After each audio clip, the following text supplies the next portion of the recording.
इस बीच बड़ी खबर फर्रुखाबाद से, जहां पर गैस टैंकर और आग लगने से इलाके में हड़कंप मच गया है। पुलिस ने नंदगांव को खाली कराया है। आग लगने के बाद इटावा बरेली हाईवे पर यातायात भी बंद है और आग ने विकराल रूप भी ले लिया है। लगभग 1 घंटे के बाद फायर ब्रिगेड की गाड़ी पहुंची और बताना चाहेंगे कोतवाली मोहम्मदाबाद क्षेत्र के नंदगांव के पास का जो पूरा मामला है वो बताया जा रहा है। तो बड़ी खबर हम आपको इस वक्त बता रहे हैं, जहां पर आग ने विकराल रूप ले लिया है। आग लगने के बाद इटावा बरेली हाईवे पर यातायात भी बंद किया गया है। आपको बता दें कि आग लगने से पूरे इलाके में हड़कंप मचा है। फर्रुखाबाद से इस वक्त की बड़ी खबर हम आपको बता रहे हैं, जहां पर गैस टैंकर में भीषण आग लगी और आग लगने से पूरे इलाके में हड़कंप मचा है। वहीं पुलिस ने नंदगांव को खाली कराया है और आग लगने के बाद इटावा बरेली हाईवे पर यातायात भी बंद है और आग ने विकराल रूप ले लिया। जबकि 1 घंटे के बाद फायर ब्रिगेड की जो गाड़ी है वो मौके पर पहुंची और आपको बता दें कि जो पूरा मामला है बताया जा रहा है वो कोतवाली मोहम्मदाबाद क्षेत्र के नंदगांव के पास था बताया जा रहा है।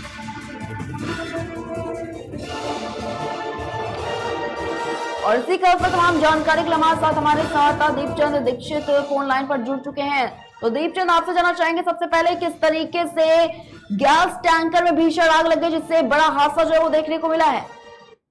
जी, आपको बता दें ये पूरा मामला जनपद फर्रुखाबाद के मोहम्मदाबाद थाना क्षेत्र का है, जहाँ पर एलपीजी गैस सिलेंडर से भरे गैस टैंकर में अचानक भीषण आग लग गई, जिसमें इलाके में हड़कंप मच गया। जी जी मैम। दीपचंद, आपसे जानना चाहूंगी क्या किसी के हताहत होने की खबर भी इसमें सामने आई है? जी,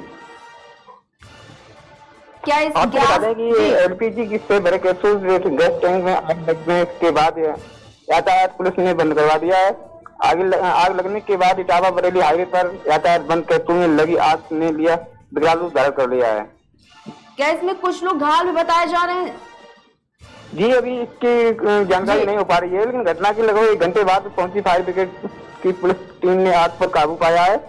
वहीं जिस जगह पर एलपीजी से भरे कैप्सूल गैस टैंक में आग लगी है वहां पर लगभग 100 मीटर की दूरी पर एक टायर पेट्रोल पंप थी।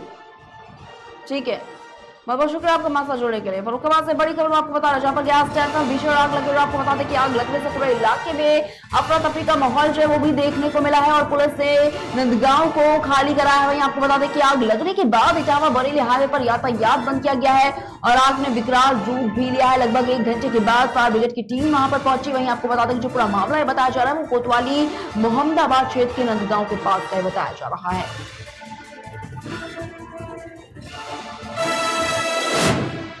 वहीं रुक करेंगे रिपोर्टर्स रिपोर्ट की ओर। मध्य प्रदेश के सीहोर में एक पिता अपने 2 बच्चों के साथ पुल से कूद गया। पास में मौजूद मजदूरों की सूचना पर पुलिस और प्रशासनिक अधिकारी दल बल के साथ मौके पर पहुंचे, जिसके बाद पुलिस और गोताखोरों की मदद से पिता को तो बचा लिया गया, लेकिन पुलिस दोनों मासूमों को बचाने में कामयाबी नहीं हासिल कर सकी।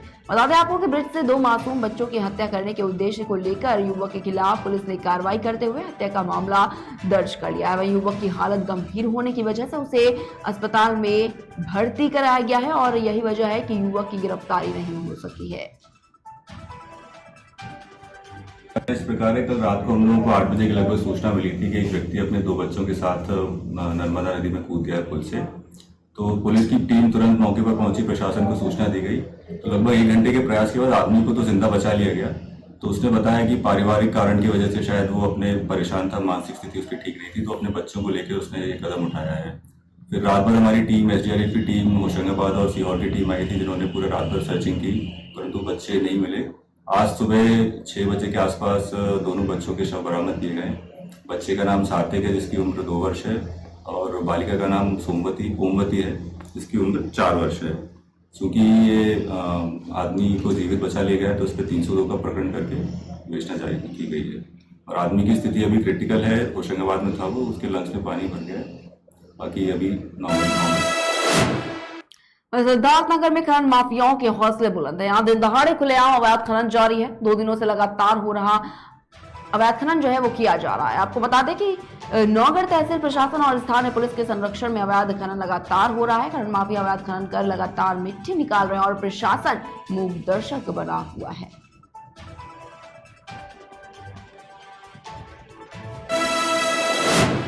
वहीं हापुड़ के बहादुरगढ़ में बाइक और ट्रैक्टर ट्रॉली में भीषण भिड़ंत हो गई है, जिसमें बीए छात्र की दर्दनाक मौत हो गई। वहीं आपको बता दें कि भिड़ंत के बाद मौके पर मौजूद लोग घायल को जिला अस्पताल ले गए, जहां डॉक्टरों ने उसे मृत घोषित कर दिया है। युवक की मौत ने परिजनों में कोहराम मचा हुआ है।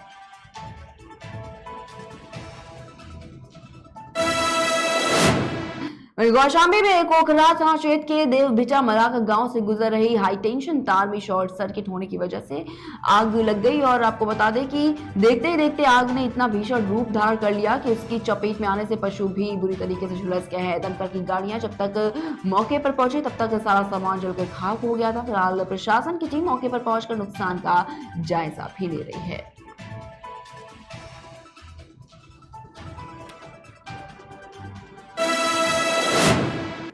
योगी सरकार पार्ट 2 में जहां गरीबों के लिए फ्री राशन वितरण करने की घोषणा सूबे के मुखिया द्वारा की गई है, वहीं दूसरी तरफ बस्ती के दुबौलिया ब्लॉक के सेमरा गांव में गरीबों के राशन पर अमीरों ने इस कदर डाका डाल लिया है कि गरीबों को 2 महीने से राशन नहीं मिल रहा। गरीबों से दबंग कोटेदार और प्रधान प्रतिनिधि द्वारा अंगूठा पहले ही लगवा लिए जाते हैं और जब कार्ड धारक राशन लेने जाते हैं तो उनसे बदसलूकी और मारपीट की जाती है, जिसको लेकर गाँव के लगभग 2 दर्जन से अधिक लोगों ने कोटेदार और प्रधान प्रतिनिधि के खिलाफ संपूर्ण समाधान दिवस पर शिकायत दर्ज कराई है। ही राशन खाते हमें राशन 2 महीना से नहीं दिखे लो प्रधान बाटे वाले संतलाल हमारा आदमी बीमारी के मरीज है नुकावत हम मजबूरी करके खवाई दिया है। हम एक दूर खेती बाड़ी भी नहीं का मजबूरी न करी हमारे बच्चे हमारे परिवार की दवाई भी अगर परेशान हो जाए। कोटेदार राशन आप करना नहीं देते राशन 2 महीने फिंगर लगवा राशन नहीं देते हैं। हमें राशन 2 महीने से नहीं मिल रहा है और उसके 2 महीने पहले से भी नहीं मिल रहा है। और उस राशन को मतलब खुद ही क्या करते हैं अपनी मर्जी से अंगूठा लगवा लेते हैं, 1 महीने का बांटते हैं तो 1 महीने का खुद रख लेते हैं। तो ये कोटेदार भ्रष्ट है क्या? भ्रष्ट कोटेदार है ये नंदलाल कोटेदार हैं और साथ में रणवीर सिंह उर्फ लल्लू के घर पे राशन बंटता है। वो अपने आप को प्रधान समझते हैं जबकि वो सेमरा गाँव के प्रधान है ही नहीं। अभी मेरे संज्ञान में आया है, हम इसको जांच कर लेते हैं और जिसके साथ भी वो संबद्ध है वही व्यक्ति उसको करेगा और बाकी जिसका निरस्त है उसका हम तत्काल पर जल्दी से प्रस्ताव करवा के नई दुकान का चयन कराएंगे। इसमें बिचौलिया मैम कहीं न कहीं जो अन्य माफिया है वो बीच में आ रहे हैं, उनके ऊपर क्या कार्रवाई होगी? उनके बारे में हम जांच करते हैं, जो भी सूचना मिलेगी हमें, जो भी स्रोत है हमारे पास सूचना के, उसी के आधार पर कार्रवाई।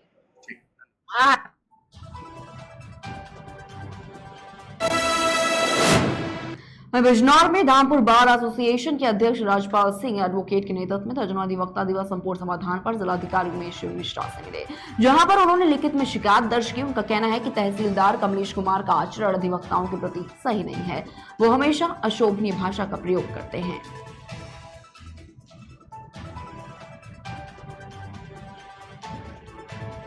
तहसीलदार धामपुर श्री कमलेश कुमार जब से धामपुर तहसील में तैनात हुए हैं बिना धन के कोई काम नहीं कर रहे हैं।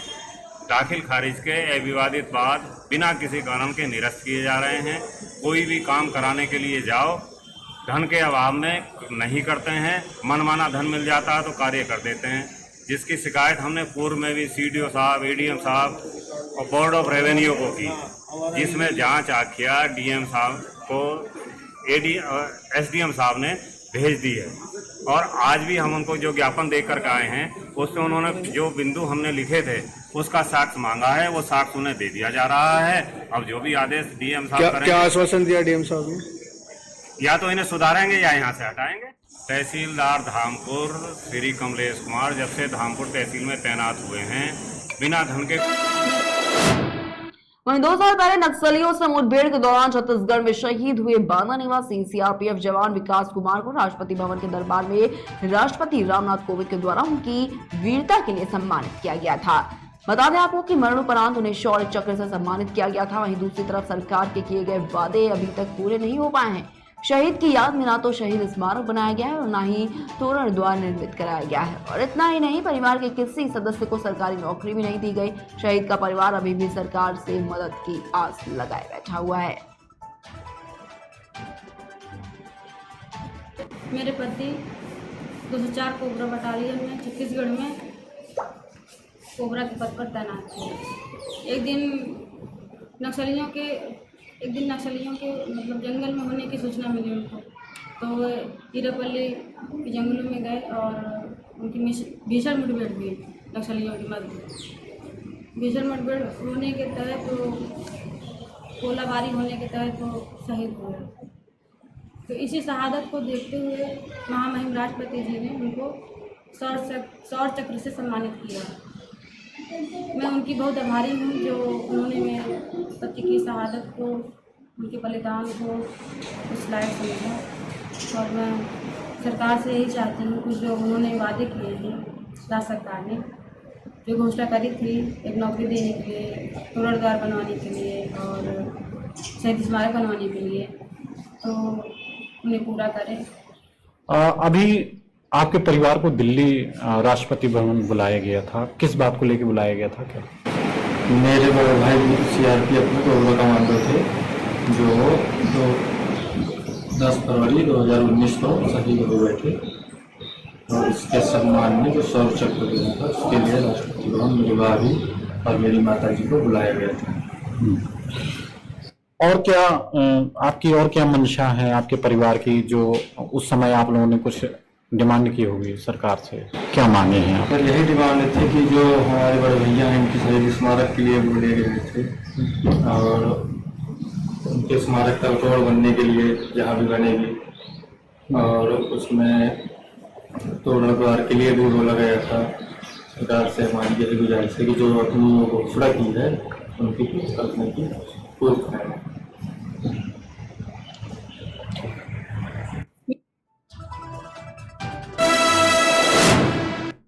वहीं खबर रीवा से, जहां पर जगदम्बा प्रसाद तिवारी को सबसे सशक्त दावेदार माना जा रहा है। आपको बता दें कि जगदम्बा प्रसाद तिवारी ने क्षेत्र के विकास में रोचक योगदान दिया है। वहीं जगदम्बा प्रसाद आज भी समाज सेवा और सामाजिक कार्यों में कई सालों से सक्रिय हैं और लगातार लोगों की मदद कर रहे हैं।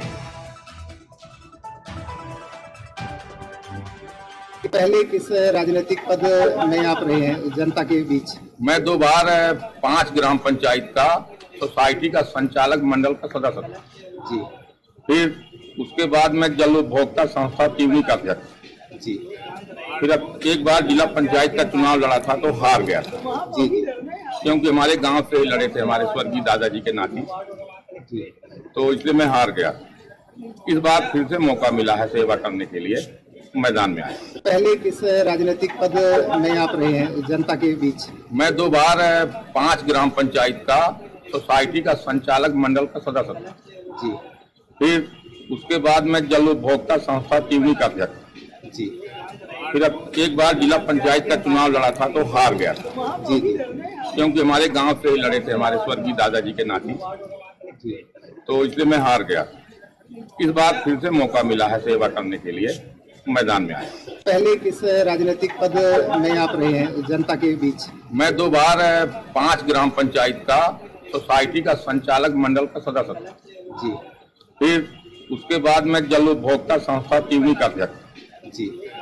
फिर अब एक बार जिला पंचायत का चुनाव लड़ा था तो हार गया था जी। क्योंकि हमारे गांव से ही लड़े थे हमारे स्वर्गीय दादाजी के नाती जी। वहीं आगरा के मलपुरा थाना के दक्षिणी बाईपास के पास एक युवक का शव मिला है। युवक के शरीर पर कोई चोट के निशान नहीं है। आपको बता दें कि सूचना पर मौके पर पहुंची पुलिस ने उसके शव को कब्जे में लेकर पोस्टमार्टम के लिए भेज दिया है। वहीं पुलिस ने शव की जानकारी जुटा रही है। आपको बता दें कि पुलिस के सामने सबसे बड़ी चुनौती युवक की शिनाख्त करना है। मैं 4:30 बजे यहाँ खेतों की तरफ आया था नीचे, तो मुझे यहाँ ये पड़ा हुआ मिला था हाईवे के नीचे। तो मैंने 20 मिनट तक देखा, कोई मूवमेंट नहीं हुई, तो पुलिस को सूचना दी 112 नंबर पे। तो 5 मिनट बाद, 5 से 10 मिनट के बाद पुलिस की गाड़ी आई। उसके बाद थाना पुलिस भी आ गई और उन्होंने आगे की कार्रवाई की। नगला सांवला गांव की सीमा लगती है, वहीं खेत के किनारे झाड़ियों में एक युवक का शव मिला जिसकी उम्र लगभग 35 वर्ष है। शरीर पे कोई जाहिरा चोट नहीं है। आसपास के लोगों से पूछा तो बताया कि भिखारी टाइप है, इधर उधर घूमता रहता था।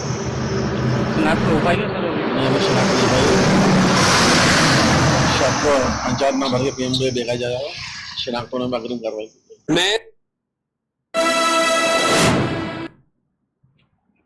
फिलहाल छोटे से ब्रेक के लिए जल्द हाजिर होंगे।